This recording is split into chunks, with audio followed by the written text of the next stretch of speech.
मित्रों नमस्कार। चंद्रकांत विभट अमेरिका से।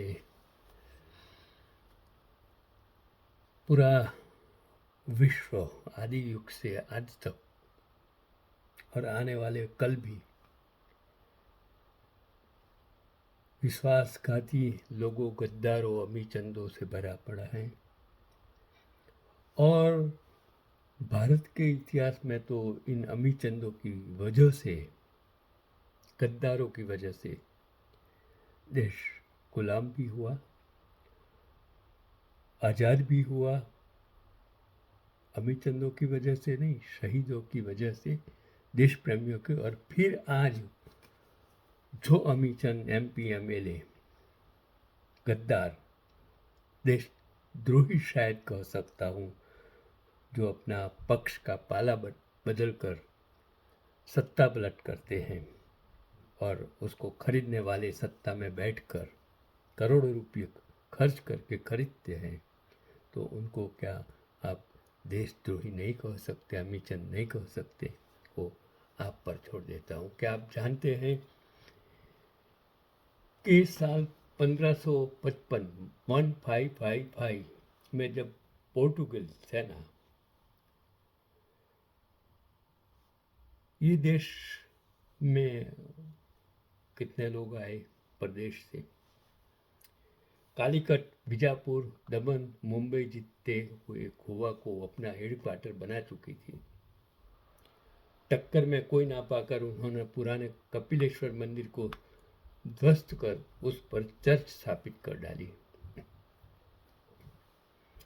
मंगलोर का व्यावसायिक बंदरगाह उनका अगला निशाना था। उनकी बदकिस्मती थी कि वहाँ से सिर्फ 40 किलोमीटर पर उल्लाल राज्य था, जहाँ की शासन थी 30 साल की रानी अबक्का चौटा।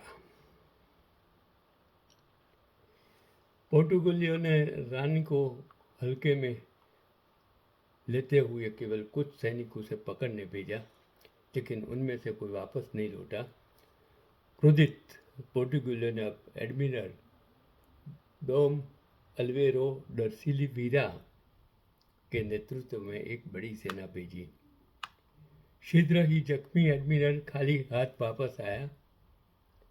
उसके बाद पोर्टुगलियों की तीसरी कोशिश भी बेकार साबित हुई और चौथी बार में पोर्टुगल सेना ने मैंगलोर बंदरगाह जीत लिया और सोच थी कि यहाँ से रानी का किला जीतना आसान होगा, और फिर उन्होंने यही किया। जनरल जाओ पिक्सिटो बड़ी सेना के साथ उल्लाल जीतकर रानी को पकड़ने निकला, लेकिन क्या हुआ? किला खाली था और रानी का कहीं अता पता भी ना था। पोर्टुगली सेना हर्षोल्लास से बिना लड़े किला फतह समझ बैठी। वे जश्न में डूबे थे कि रानी अबक्का अपने चुनिंदा 200 जवान के साथ उन पर भूखे शरों की भांति टूट पड़ी और बिना लड़े जनरल व अधिकतर पोर्टुगाली मारे गए। बाकी ने आत्मसमर्पण कर दिया। उसी रात रानी अबक्का ने मैंगलोर पोर्ट पर हमला कर दिया, जिसमें उसने पोर्टुगली चीफ को मारकर पोर्ट को मुक्त करा दिया और कालीकट के राजा के जनरल ने रानी अबक्का की ओर से लड़ाई लड़ी और मैंगलुरु में पोर्टुगलियों का किला तबाह कर दिया। लेकिन वहां से लौटते वक्त जनरल पोर्टुगलियों के हाथों मारे गए। अब आप उसका अंत क्या होगा कि रानी अबक्का ने के देशद्रोही पति लक्ष्मप्पा ने पोर्टुगलियों से धन लेकर उसे पकड़वा दिया और जेल में रानी विद्रोह के दौरान मारी गई। पति ने ही पैसा लेकर अपनी ही पत्नी को पकड़वा लिया। देखो ये कहानी कैसी है, जहाँ गद्दार खुद अपने घर में पैदा होते हैं। यही तो हालत है। तो कभी आपने रानी अबक्का चौटा के बारे में कभी सुना है? रानी के बारे में जो 4 दशकों तक विदेशी आतंकवादियों से वीरता के साथ लड़ती रही, और कभी उसका नाम भी जान नहीं पाए। तो रानी अबक्का चौटा की याद में उनके नगर उल्लाल में उत्सव मनाया जाता है और इस वीर रानी अबक्का उत्सव में प्रतिष्ठित महिलाओं को वीर रानी अबक्का प्रशस्ति पुरस्कार से नवाजा जाता है।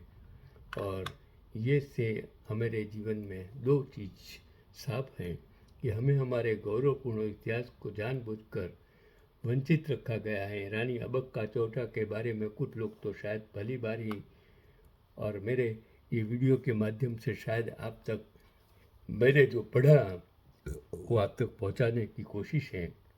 ये हमारी 1000 साल की दास्तां अपने ही देशवासियों के विश्वासघात का नतीजा है। और दुर्भाग्य से आज भारत में 3 दशक गुजरात में और 1 दशक भारत में दुर्भाग्य से यह आज भी यथावत चलता रहता है। इनके लिए आप जिम्मेदार हैं। यही आज का पैगाम। जागिए, देश बचाइए, लोकशाही बचाइए, आपका कर्तव्य है।